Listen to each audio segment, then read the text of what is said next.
میرے سارے ہی شغل ایسے تھے جن کا تعلق تخلیق سے اور فنون لطیفہ سے ہے. موسیقی، شاعری، شکار، شطرنج، پرندوں سے محبت، درختوں سے محبت، یہ سب جو ہے معلوم ہوتا ہے کہ میرا مزاج لڑکپن سے عاشقانہ تھا.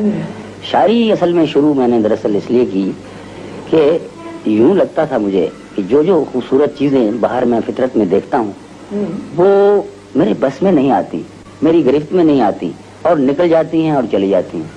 کچھ لمحے، کچھ وقت جو مر جاتا ہے وہ زندہ دوبارہ نہیں ہو سکتا. میں سمجھتا ہوں کہ وہ شاعری میں زندہ ہو سکتا. اس لیے شاعری شروع کی. طبیعت موضوع تھی، گھر کا ماحول بھی شعر و شاعری کا تھا.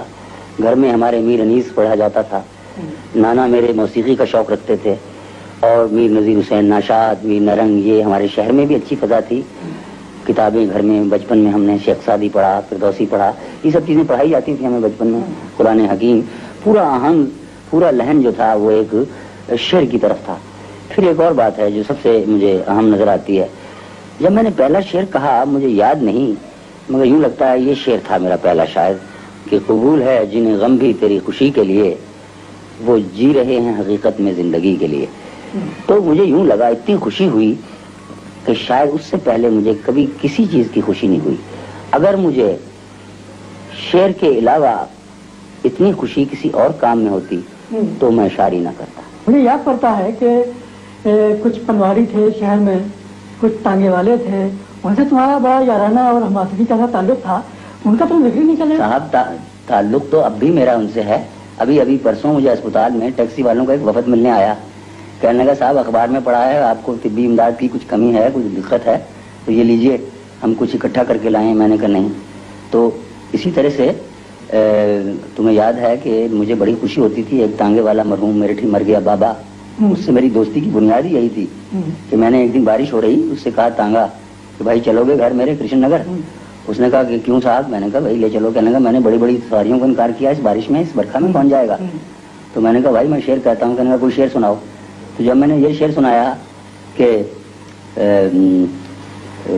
واقعہ یہ ہے کہ بدنام ہوئے، بات اتنی تھی کہ آنسو نکلا، تو وہ بڈھا بارش میں بھیگتا بھیگتا ٹانگے سے اچھل پڑا. کہنے لگا ابے لونڈے تیرا یہ شعر ہے؟ آپ بیٹھ ٹانگے میں اور ساری عمر مفت لے جاؤں گا. اور تا دم آخر وہ مجھے لے جاتا رہا. ویسے ناصر کاظمی تمہیں اس حادثے کا پتہ ہے؟ پتہ نہیں کہ وہ جو ٹانگے والے جن کے ساتھ تمہارا یارانہ تھا اور بعض ٹانگوں میں میں تمہارے ساتھ بیٹھتا رہا ہوں، انہوں نے ٹیکسیاں چلانی شروع کر دی ہیں. پرسوں ہی ایک ٹیکسی میں بیٹھا تھا تو وہ ٹیکسی والے نے مجھے مڑ کر دیکھا، پھر کہا کہ بھائی ناصر صاحب کیسے ہیں؟ پھر میں نے اسے تمہارا حال سنا. وہ جو جالندری تھا، تمہیں یاد ہوگا، تو وہ ٹانگا چھوڑ کے ٹیکسی چلاتا ہے. تو اسی طرح سے ہے. ادیبوں نے بھی تو بہت سے ادیب اب کاروں میں چلتے نظر آتے ہیں. جو پتلے تھے موٹے ہو گئے ہیں، تو بعض ادیب ہوٹل میں آنا چھوڑ دیا انہوں نے. اب میرے دیکھتے دیکھتے وہ گھروں میں انہوں نے ڈرائنگ روم بنائے ہیں اور باقاعدہ ان کے پاس ٹی سیٹ بھی ہیں. بھائی ہم تو سڑکوں پہ ہمارا ہوٹل تھا، آپ کو پتا ہے درختوں کی چھاؤں ہماری یہ محفل ہوا کرتی تھی. آؤ گھاس پہ سبا جمائیں، یہ میرا ہی مصرع ہے. آج تو شہر کی روش پر پتوں کا میلہ سا لگا ہے. میں ہوں رات. وہ ساحلوں پہ گانے والے کیا ہوئے، وہ ساحلوں پہ گانے والے کیا ہوئے، وہ کشتیاں چلانے والے کیا ہوئے، وہ صبح آتے آتے رہ گئی کہاں، جو قافلے تھے آنے والے کیا ہوئے. میں ان کی راہ دیکھتا ہوں رات بھر، وہ روشنی دکھانے والے کیا ہوئے، وہ دل میں کھبنے والی آنکھیں کیا ہوئیں، وہ ہونٹ مسکرانے والے کیا ہوئے. عمارتیں تو جل کے راکھ ہو گئیں، عمارتیں بنانے والے کیا ہوئے. اکیلے گھر سے پوچھتی ہے بے کسی، اکیلے گھر سے پوچھتی ہے بے کسی، تیرا دیا جلانے والے کیا ہوئے.